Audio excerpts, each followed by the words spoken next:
Hey guys, welcome to the video today. In today's video, I'm going to show you how to program a garage door remote from LiftMaster, and it's not a hard process. I'm going to take you through it step by step. Maybe you got a new remote or you just need to reprogram one of your existing remotes. But the first thing we're going to do is we're going to head over to the garage door control panel. So let's head over there now.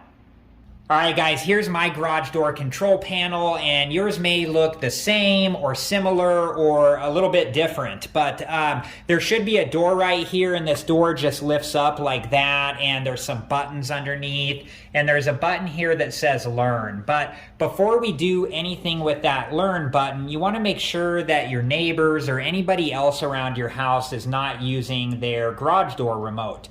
Once we press the learn button 2 times, if they were using their garage door remote, they may accidentally pair their garage door remote with your garage door, and you don't want that because then their garage door remote would open up your garage door. So once we're ready to do this, we want to press the learn button 2 times, and then we're going to press the button on our garage door remote, and that will program this remote to our garage door. So let's go ahead and do that now.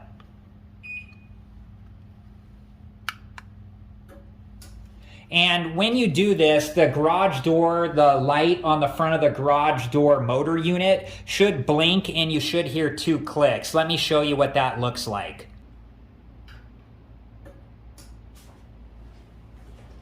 All right, guys, after we do that, we just want to test out our garage door remote and make sure that it works. And we can see that it does. Alright guys, well that was it. I hope you enjoyed this video, and thank you so much for watching. Please like, subscribe, and comment, and I hope to see you guys in the next video. Have a good one.